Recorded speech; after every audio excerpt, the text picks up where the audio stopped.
So that said, our first speaker is Thomas Yazell.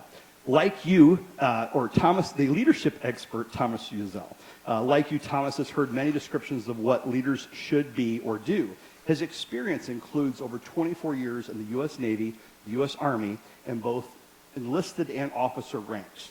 His leadership awards include several military service medals for leadership performance, a 2016 Boy Scouts of America Leader Impact Award, and the Competent Leader Distinction from Toastmasters International.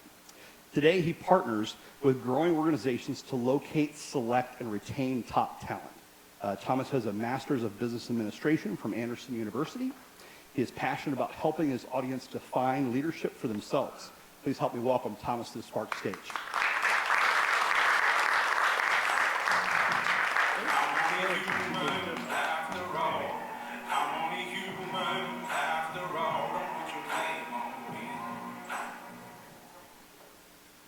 Columns of black and gray smoke filled the air.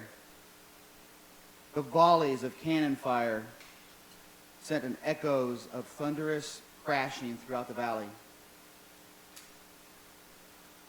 It's December 12th, 1862. Grant's army of 170,000 soldiers has shown up at Fredericksburg, Tennessee. General Lee's troops, outnumbered 2-1, decided to give up Fredericksburg without a fight. Many of you may know this story. Lee went behind the town to a sloping hill in what became known as the Battle of the Stone Wall and the Sunken Road. Lee's troops entrenched themselves, waiting for the Union troops in the onslaught. As the Union troops, 120,000 strong, came over that hill, they met a wall of fire, cannon and rifle fire. The next morning, on December 13th, 1862, more than 8,000 Union troops lay on the field, dying of their wounds, were killed.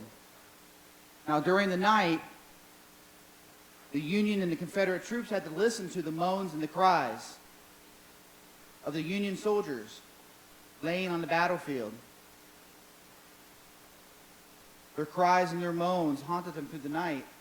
One soldier, a Confederate soldier, an infantry sergeant named Richard Rowland, asked his commander, "Sir, may I please jump over the wall and go and tend to these men and their wounds?" His commander initially said no because he feared for the soldier's safety. And later told Richard, yes, you can go over the wall. And when Sergeant Rowland ran back to him, the commander is reported to have said, "Man, I hope he changed his mind because this guy is crazy." He said, "Sir, may I take a white flag with me? I want to wave a white flag so they know I'm not jumping the wall and I'm not trying to attack." The commander said, "No, you can't take a white flag." And to that, Sergeant Rowland said, "I'll take my chances." He jumped over that wall and he took blankets and water and coats and mended the wounds for the thirsty and wounded soldiers throughout the night, and not a shot was fired. It was a moment that temporarily stopped our Civil War. Tonight, I want to talk to you about on-the-spot leadership. On-the-spot leadership is where Sergeant Rowland found himself. He was on the spot to make a decision, to make a change. He followed a simple 5-step process. The first, he recognized the problem. He made a decision to go and put himself in danger and ask someone in charge of authority if he could help the wounded soldiers on the battlefield. The second thing that Sergeant Rowland did is he offered a practical solution to the problem that he presented to his commander, and get his commander to give him the permission to go over. Even without a white flag, he took that risk upon himself.